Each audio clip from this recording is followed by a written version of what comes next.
El caso de Charles Dexter Ward, capítulo 2.5.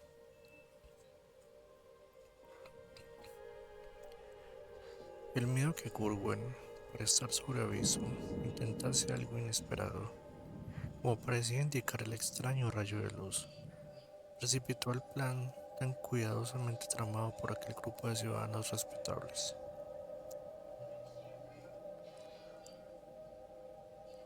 Según el diario Smith, a las 10 de la noche del viernes 12 de abril de 1771, una partida de 100 hombres se reunió en el salón de la taberna de Thurston, el León Dorado, en Weybosset Point, al otro lado del puente. Del grupo de notables, además de John Brown, en calidad de jefe, estaban presentes el Dr. Bowen con su maletín de instrumental quirúrgico, el presidente Manning sin la enorme peluca, la mayor de las colonias por la que era conocido, el gobernador Hopkins envuelto en un capote negro y acompañado por su hermano Essex, el marino, a quien había informado de todo en el último momento con permiso de los demás, John Carter, el capitán Matthewson y el capitán Whipple. Este último iba a estar al frente de la partida.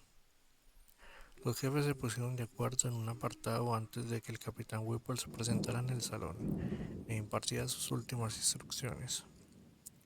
Eleazar Smith se quedó con los jefes mientras esperaban el apartado que llegara Ezra Whedon, cuya misión era vigilar a Curwen y avisar cuando saliese en su coche hacia la granja.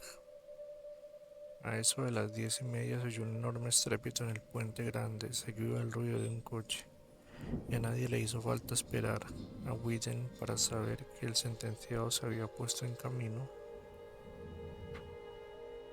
hacia su última noche de sacrilegio y brujería. Un instante después, cuando el coche traqueteaba sobre el puente de Muddy Dock, llegó Whedon y los conjurados salieron en silencio a la calle. Formaron en orden militar y se echaban al hombro los fusiles de chispa, las carabinas y los arpones balleneros que llevaban consigo. Whedon y Smith formaban parte de la partida, y entre quienes habían participado en las deliberaciones se presentaban también el capitán Whipple, que estaba al mando, el capitán Stephen Hopkins, John Carter, el presidente Manning, el capitán Matthewson y el doctor Bowen, además de Moses Brown, que había llegado a las 11 y no había participado en la sección preliminar en la taberna. Emprendieron la marcha, sin demorarla más, con los 100 marineros foscos y temerosos. Dejaron atrás a Muddy Dock y siguieron por la suave pendiente de Broad Street hacia la carretera de Powtusset. Al pasar por la iglesia del diácono Snow, algunos se volvieron para echar una mirada despedida a la ciudad de Providence, que se extendía bajo las primeras estrellas de la primavera. Las agujas y los tejados se alzaban oscuros y elegantes, y la brisa marina soplaba suavemente desde la caleta al norte del puente. Al otro lado del agua, Vega se alzaba sobre la colina cuya cresta de árboles interrumpía la línea del tejado del inacabado edificio de la universidad. Al pie de esa colina y a lo largo de los estrechos callejones dormía la antigua ciudad, la vieja Providence, en nombre de cuya cordura y seguridad iba a eliminarse una blasfemia tan monstruosa y colosal. Según lo acordado, los asaltantes llegaron 1 hora y cuarto después a la granja de los Fenner, donde se prestaron a escuchar los últimos informes acerca de su objetivo. Había entrado en su granja una media hora antes, y poco después la extraña luz había vuelto a proyectarse en el cielo, pese a que no se veían luces en las ventanas.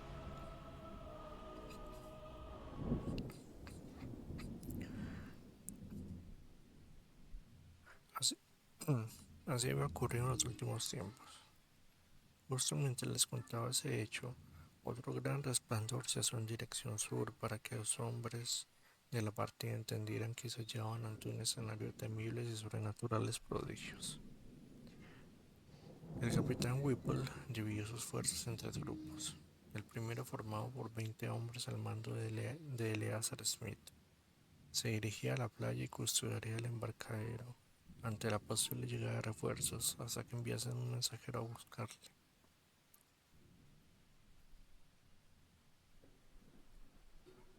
Si la situación se volvía desesperada. El segundo grupo, integrados por otros 20 hombres al mando del capitán S. Hawkins, bajaría sin hacer ruido por el valle detrás de la granja y con hachas y cargas de pólvora echaría abajo la gran puerta de roble hallada en la ribera, mientras el tercero atacaría la casa y las dependencias anejas de este último.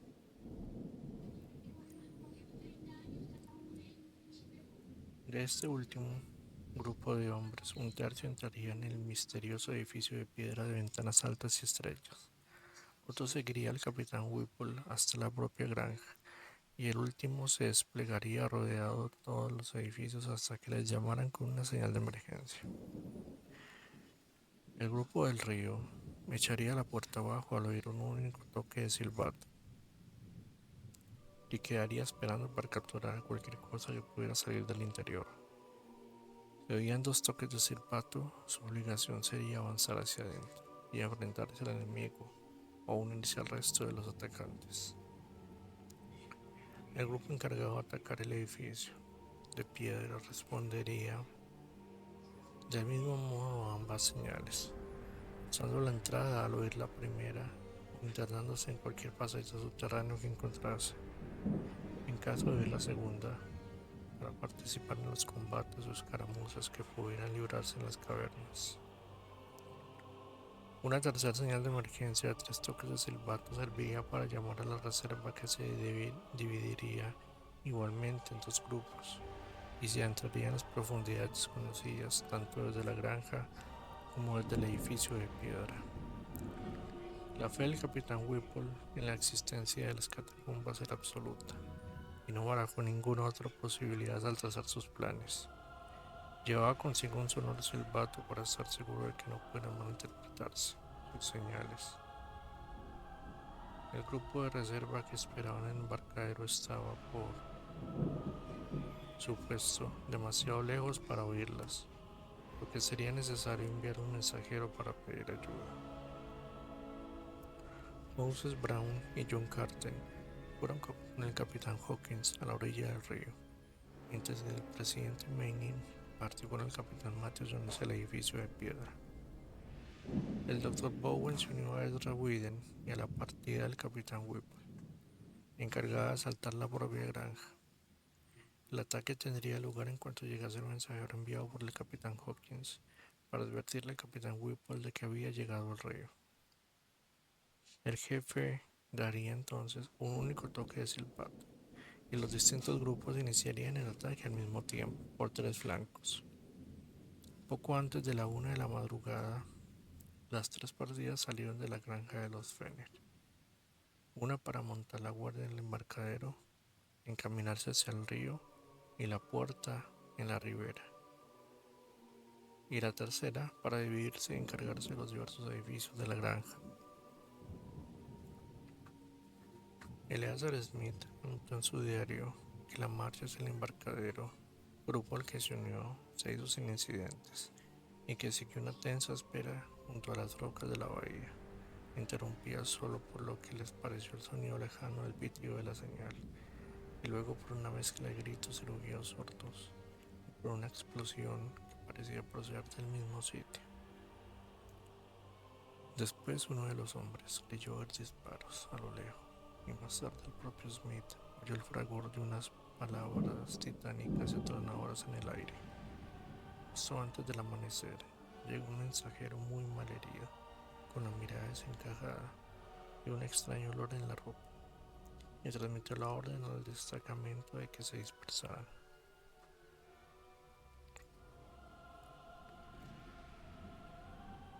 Regresaron discretamente a sus casas y no volvieron a pensar ni a hablar de lo acontecido aquella noche ni de la persona de Joseph Curwen. La actitud del mensajero revelaba una convicción que no habría podido transmitir con simples palabras, pues pese a ser un marinero conocido por muchos de los presentes, su alma había perdido o ganado algo que lo apartó de ellos para siempre. Lo mismo ocurrió cuando encontraron a otros antiguos camaradas que habían estado aquella noche en aquellos horrorosos sucesos. La mayoría había ganado o percibido algo imponderable e indescriptible. Habían visto u oído algo que no estaba destinado a los seres humanos y no podían olvidar. Jamás hicieron un solo comentario al respecto, pues hay límites incluso para el más común de los instintos humanos. Y los de la playa percibieron tal espanto en aquel mensajero que casi bastó para sellar sus propios labios.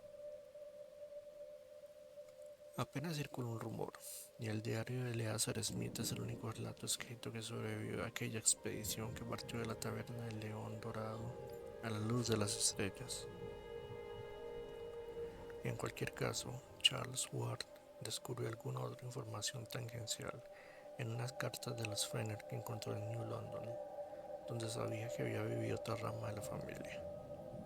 Parecía que los Fenner, desde cuya casa se distinguía a lo lejos de la granja fatídica, vieron partir las columnas de asaltantes y oyeron con claridad los ladridos furiosos de los perros de Curwen después del primer toque de silbato que precipitó el asalto. Tras el pitido, el gran haz de luz volvió a sellar desde el edificio de piedra, y un instante después, tras el sonido de la segunda señal ordenando un ataque general, se oyó el repiquetear de los disparos de mosquete, seguido de un horrible gañido que Luke Fenner trató de reproducir en su carta con los caracteres WAHR.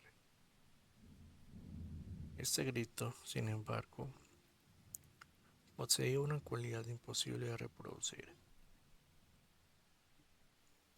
Con la simple escritura, y el autor de la carta añade que su madre, al oírlo, perdió el conocimiento. Más tarde, se repitió con menos fuerza, entre más estampidos de disparos que llegaban amortiguados junto a una ruidosa explosión cerca del río. Una hora después de que los perros empezaron a ladrar de un modo temible, el suelo retumbó y temblaron los calderos de la repisa de la chimenea. Se notó un fuerte olor a azufre, y el padre de Luke Feiner aseguró haber oído el pitido de disparos de mosquete, seguidos de un profundo chillido menos penetrante pero más horrible que los que le habían precedido.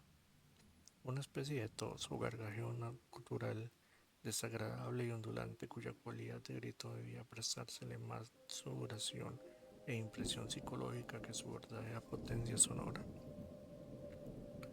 Entonces, en el lugar donde debía hallarse la granja de Curwen, pudieron ver a un ser envuelto en llamas y se escucharon gritos desesperados de hombres aterrorizados. Los mosquetes dispararon a discreción hasta que aquel ser cayó ardiendo en el suelo. De pronto surgió otro ser idéntico y se oyó un grito con mucha claridad. Penner escribió que incluso acertó a distinguir algunas de las palabras preferidas en mitad de aquel frenesí. Dios Todopoderoso, protege a tu cordero. Sonaron más disparos y el segundo ser también fue derribado. A partir de ese momento, un silencio espeso se impuso durante unos 3 cuartos de hora, al cabo de los que Arthur Fenner, hermano de Luke, exclamó haber visto una niebla roja alzarse a lo lejos hasta las estrellas, desde la granja maldita. Solo el niño pudo ver tal cosa, pero Luke admite que era significativa la coincidencia de que justo en ese mismo instante los 3 gatos presentes en la habitación arquearon el lomo y se erizaron.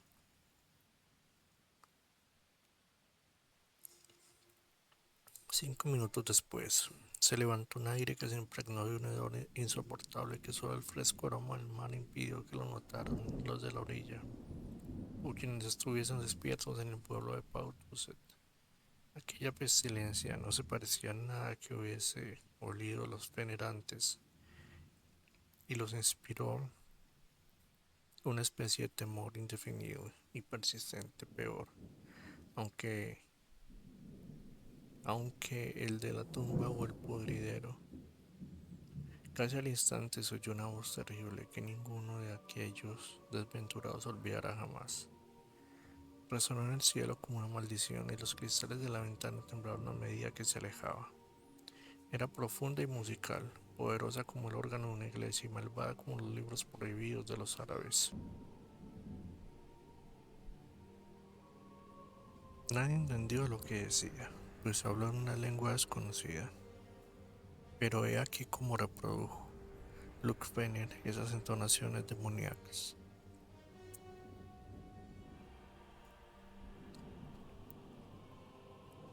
Hasta 1919, nadie relacionó esta tosca transcripción con nada conocido por los mortales, pero Charles Ward palideció al reconocer que mirándola, pero Charles Ward palideció al reconocer lo que mirándola había denunciado estremecido por el más horrible de los conjuros de la magia negra. La respuesta a aquel maligno portento proveniente de la granja Corwin pareció ser un grito inconfundiblemente humano formado por varias voces emitidas al unísono.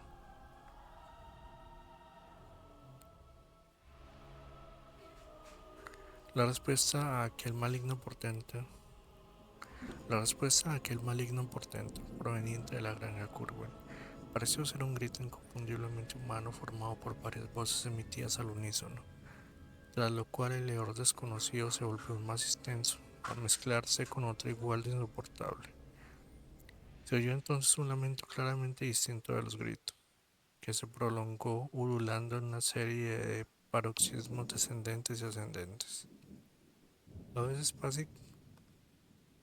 a veces casi parecía articulado, aunque nadie acertó a distinguir una sola palabra, y en determinado momento rozó los límites de una risa histérica y diabólica. Luego un alarido de pavor absoluto y demente se alzó de decenas de gargantas humanas. Un alarido que se oyó con claridad a pesar de las profundidades desde las que debió de emitirse. Y después el silencio y la oscuridad se hicieron los dueños de la situación. Volutas de humo de olor acre se alzaron al cielo hasta cubrir las estrellas, aunque no había llamas, pero el día siguiente tampoco vieron ningún edificio dañado ni desaparecido.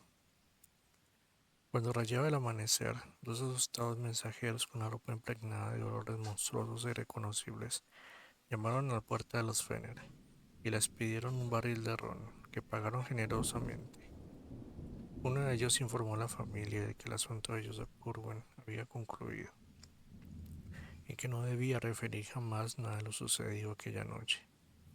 Por arrogante que pudieran parecer el mandato, el aspecto de quien lo profirió eliminó cualquier suspicio otorgándole una determinante autoridad, de modo que solo han quedado esas cartas furtivas de Luke Fenner para enterarnos de lo que se vio y oyó, aunque le pidiera a su pariente que las destruyera después de leerlas.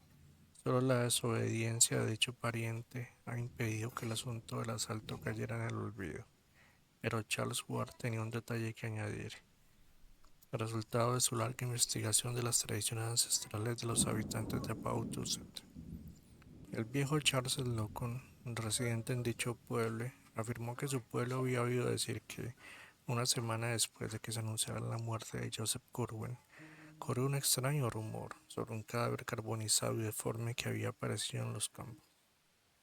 Lo que avivó los comentarios fue que dicho cadáver, hasta donde podía apreciarse por su estado quemado y retorcido, no era del todo humano, ni se parecía a ningún animal que la gente de Pautus hubiese visto o del que hubiera tenido noticias jamás.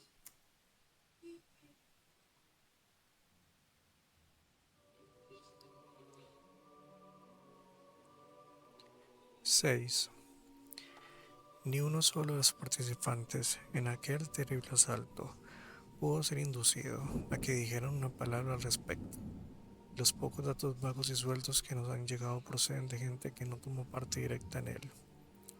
Resulta escalofriante el cuidado con el que los asaltantes destruyeron hasta la más ínfima prueba que guardaba la menor relación con el asunto.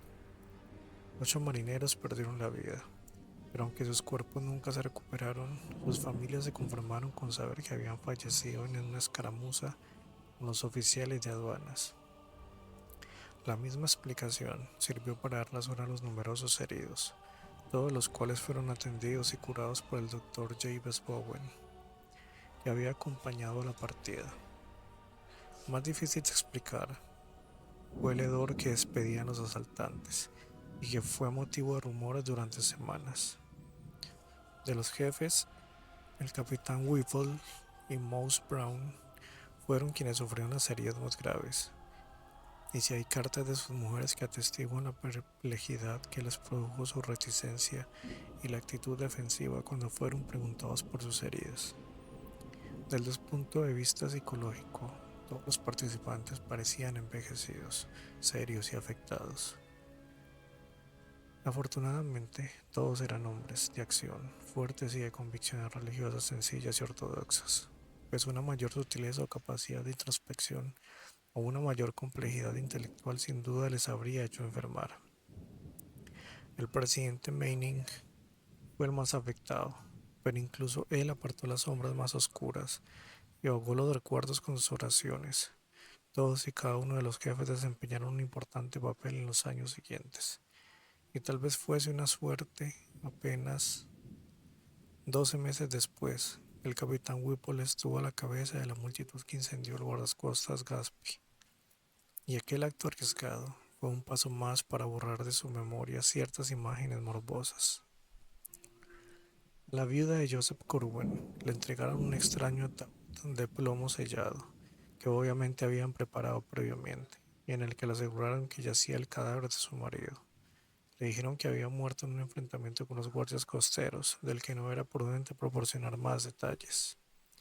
Nadie dio más explicaciones sobre el final de Joseph Corwin, y Charles Ward solo obtuvo una pista con la que construir una teoría. Dicha pista era un hilo finísimo. Un tembloroso subrayado en un pasaje de la carta confiscada de Jedediah Ashburn a Corwin, tal como la transcribió en parte Ezra Whedon. La copia estaba en posesión de los descendientes de Smith. La ignoramos si Whedon se la vio a su camarada antes de su fin, como clave muda de la normalidad que había acontecido, o si, como parece más probable, Smith la tenía en su poder y la subrayó a partir de lo que logró sonsacarle a su amigo mediante hábiles preguntas y deducciones. El pasaje subrayado dice así: insisto en que no convoquéis nada que no podáis controlar, y con eso me refiero a algo que pueda convocar a su vez alguna otra cosa contra vos, contra lo que vuestras artes resulten inútiles. Llamad a los menores, no sea que los mayores se nieguen a responder y lleguen a dominaros. A la luz de este pasaje, Charles Ward se preguntaba qué tipo de innombrables aliados puede convocar a un hombre acorralado en un momento de extrema necesidad, y si de verdad había sido un ciudadano de Providence quien había matado a Joseph Corwin.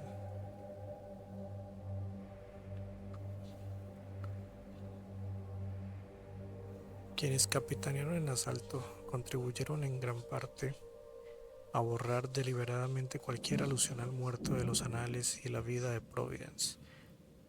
Al principio no pretendieron ser demasiado minuciosos y dejaron que la viuda, su padre y la niña siguieran ignorantes de la verdad de los hechos.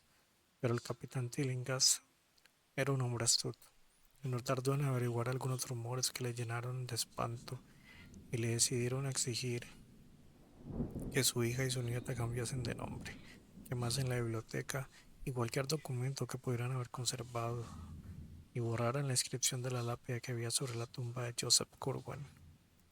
Conocía bien al capitán Whipple, y es probable que lograse sonsacarle al severo marino más detalles que nadie sobre el final del supuesto hechicero.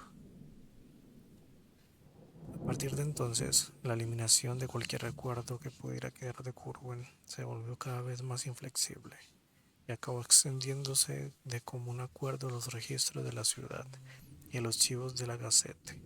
En espíritu, solo podría compararse con el silencio que envolvió durante un decenio el hombre de Oscar Wilde tras su deshonra, y en extensión solo al destino del pecaminoso rey de Runazar, en el cuento de Lord Dunsany, a quien los dioses condenaron no solo a que dejara de existir, sino que también a no haber existido. La señora Tillinghast, como se hizo llamar la viuda, A partir de 1772, vendió la casa de Olney Court y vivió con su padre en Powers Lane hasta su muerte en 1817. La granja de Poughkeepsie, que habitaba toda alma viviente, estuvo desatendida durante años y pareció deteriorarse con inexplicable rapidez. En 1780, solo la piedra y la mampostería seguían en pie.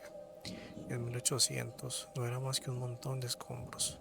Nadie se aventuró a atravesar la maraña de arbustos de la orilla del río tras la cual debía hallarse la puerta de la ladera de la colina, ni intentó formarse una imagen clara del lugar donde Joseph Curwen se había separado de los horrores que había creado. Solo quienes estaban con los oídos atentos oyeron alguna vez murmurar para sus adentros al rudo y anciano capitán Whipple: la peste se lleva a ese. Aún no sé de qué se reía mientras chillaba. Era como si el muy guardase un as en la manga. Por media corona habría quemado su casa.